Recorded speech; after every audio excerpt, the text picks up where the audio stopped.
Assalamu alaikum watoto wazuri. Karibuni tena kwenye kipindi chetu cha Kids Corner.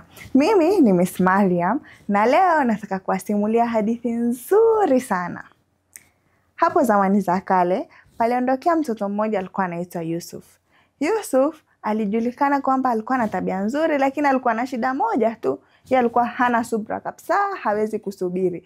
Yaani vitu vyake atakavifanyike haraka haraka.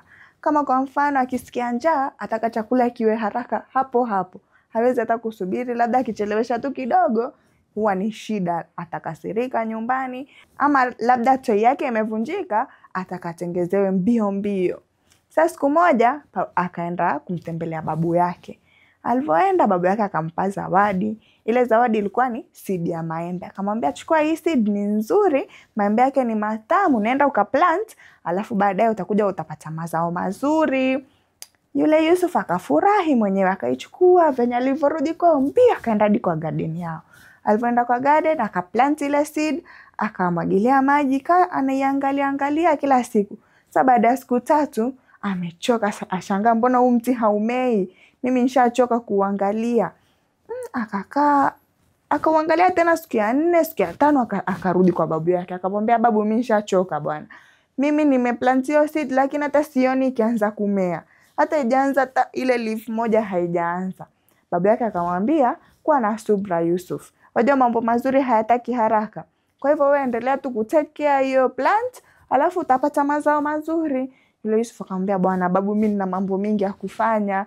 Ingekuwa hii plant ya mea haraka haraka at least ingenipa moyo, lakini hata haimei, mimi nishachoka.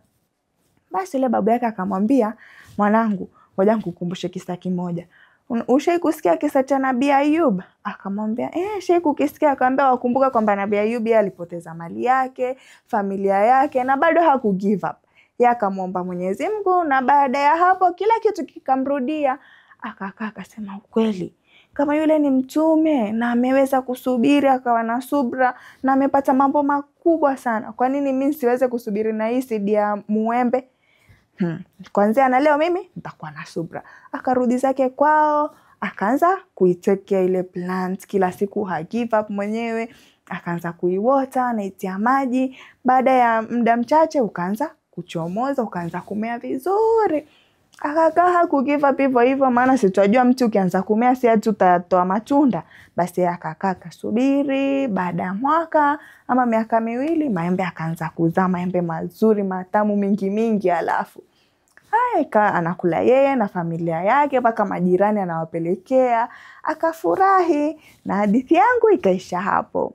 Hadithi yetu inatufunza nini? Inatufunza kwamba ukisubiri utapata kitu kizuri, lakini wewe ukifanya haraka vitu vyako havitakuwa vizuri, havitakuwa sawa, utakuwa waharibu tu. Kama tunavyojua kwamba haraka hutokana na shetani. Kwa hivyo tusiwe na haraka, tuwe na subra, tusubiri na pia tujifunze kutokana na kisa cha Nabii Ayub. Maasalam.